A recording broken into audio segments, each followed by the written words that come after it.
జనం కోసం జనం మధ్య తిరిగాడిన జననేత రాష్ట్ర ప్రజలకు ఆత్మీయత పంచి కష్టాల్లో ఉన్న వారికి కొండంత అండగా నిలిచారు.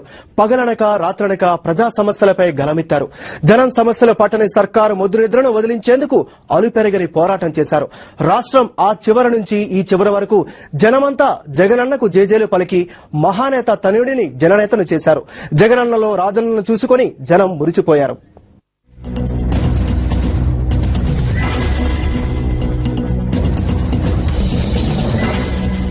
ఓదార్పు యాత్ర సమకాలీన రాజకీయాల్లో ఓ సంచలనం.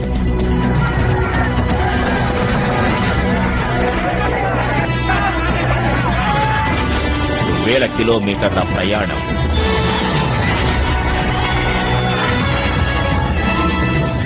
వందల గ్రామాలు పట్టణాలు మీదుగా సాగిన యాత్ర, వేల విగ్రహాల ఆవిష్కరణ,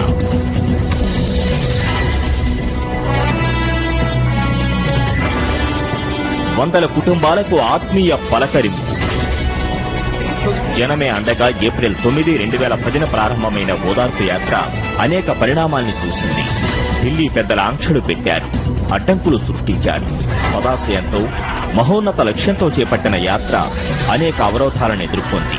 మహానేత వైఎస్ఆర్ను వేనోళ్ల ప్రశంసించిన వాళ్లు నోటికొచ్చిన మాటలు మాట్లాడారు. అండగా ఉంటారనుకున్న మిత్రులు శత్రువులయ్యారు, బద్ద విరోధులయ్యారు. అవాంతరాలు, అవరోధాలు, ఆటంకాలు ఎన్ని ఎదురైనా ఇచ్చిన మాటపై వెనక్కి తగ్గేది లేదని నిండు మనసుతో వైఎస్ జగన్ స్పష్టం చేశారు. విశ్వసనీయత లేనివాడు నాయకుడే కాదన్నారు. మాట తప్పేది లేదు, మడమ తిప్పేది లేదని ప్రకటించారు. ఇవాళ ఈ రాజకీయ వ్యవస్థలో విలువలు అన్నది ఎవరికి కూడా పచ్చని పరిస్థితిలోకి వెళ్ళిపోయింది. వ్యవస్థలో విశ్వసనీయత అన్న పదానికి అర్థం కూడా మర్చిపోయారు ఈ రాజకీయ నాయకులు. ఇటువంటి దిగజారిన పరిస్థితిలో ఉన్న ఈ రాజకీయ వ్యవస్థ మారాలి. మారి విలువలు విశ్వసనీయత అన్న పదానికి మళ్లీ అర్థం తీసుకొని రావాలి. అలు పెరగకుండా ఓదార్పు యాత్ర చేస్తూనే జనం సమస్యలపై పోరాటం చేశారు. ప్రభుత్వ వైఫల్యాన్ని ఎండగట్టారు. ముద్దు నిద్రపోతున్న సర్కారును నిద్రలేపేందుకు చెయ్యాల్సిన అన్ని ప్రయత్నాలు చేశారు. ఆత్మీయ యాత్రతో కాంగ్రెస్ అధిష్టానానికి కానివాడైనా కోట్లాది మంది ఆత్మీయులను సంపాదించుకుని జగన్ తన సుదీర్ఘ యాత్రను, ధర్మ పోరాటాన్ని కొనసాగిస్తున్నారు. న్యాయం జరుగుతుందన్న వజ్ర సంకల్పం, జన బలంతో జననేతగా దిగ్విజయంగా తన ప్రస్థానాన్ని తను వదిలిన బాణం ద్వారా కొనసాగిస్తున్నారు. వైఎస్ఆర్ మృతి తట్టుకోలేక అకాల మరణం పొందిన వారి కుటుంబాల్ని పరామర్శిస్తారని నల్లకాలువ సభలో ఇచ్చిన మాట కోసం జగన్ ప్రజల్లోకి వెళ్లారు. ప్రజల కష్టాలను తెలుసుకుంటూ వారికి భరోసా ఇవ్వడమే లక్ష్యంగా ముందుకు కదిలారు. అయితే కొందరి కన్ను కుట్టింది, దుష్ప్రచారం చేశారు. ఎన్ని కష్టాలు ఎదురైనా లక్ష్య శుద్ధి కోసం ఎట్టి పరిస్థితుల్లోనూ జగన్ వెనకడుగు వేయలేదు. ఓదార్పు యాత్ర జగన్ను ప్రజల ఆశలు, ఆకాంక్షలకు నిలువుటద్దంలా మార్చింది. ప్రజల కష్టాలు తెలుసుకునేందుకు, వారిలో భవిష్యత్తుపై భరోసా కల్పించేందుకు గాను వయసుకు మించిన ఓర్పును, పరిణితిని జగన్కు ఓదార్పు యాత్ర కల్పించింది. ఓదార్పు యాత్రకు లభిస్తున్న ప్రభంజనం కాంగ్రెస్ వృద్ధ జంబూకాల మదిలో కల్లోలం రేపింది.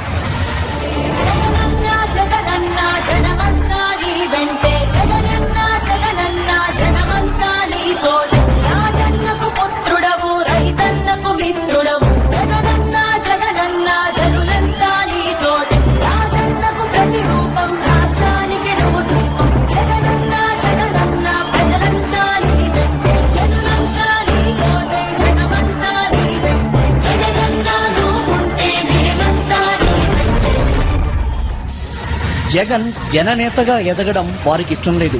కుట్రలు, కుతంత్రాలు చేశారు. కాంగ్రెస్ నేతలు యాత్ర వద్దన్నారు. అధిష్టానం ఆంక్షలు పెట్టింది.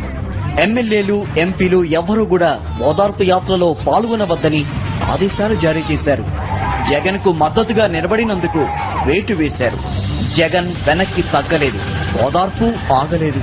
అరెస్ట్ అయ్యే వరకు యాత్ర సాగుతూనే ఉంది.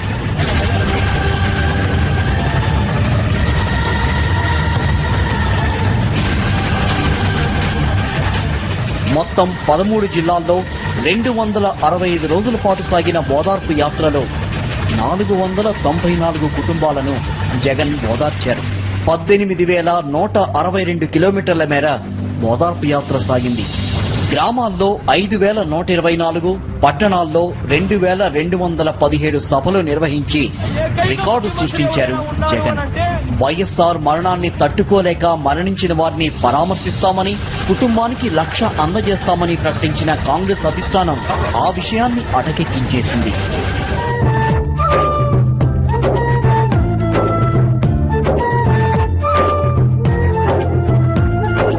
ప్రజల జీవితంలో చీకటిని తొలగించి వెలుగునందించే సూర్యుడే హస్తం ఇస్తే, అభిమానులు తన కోసం ప్రాణాలే అర్పిస్తే, కుటుంబాలు కన్నీటి సముద్రమైపోతే, వస్తున్నావా, వస్తున్నావా, ఓదార్పునిచ్చే వస్తున్నావా, రాజన్న తనయుడా, ఓ జాలి హృదయుడా, విజయమ్మ పుత్రుడా, ఓ కరళ కంఠుడా.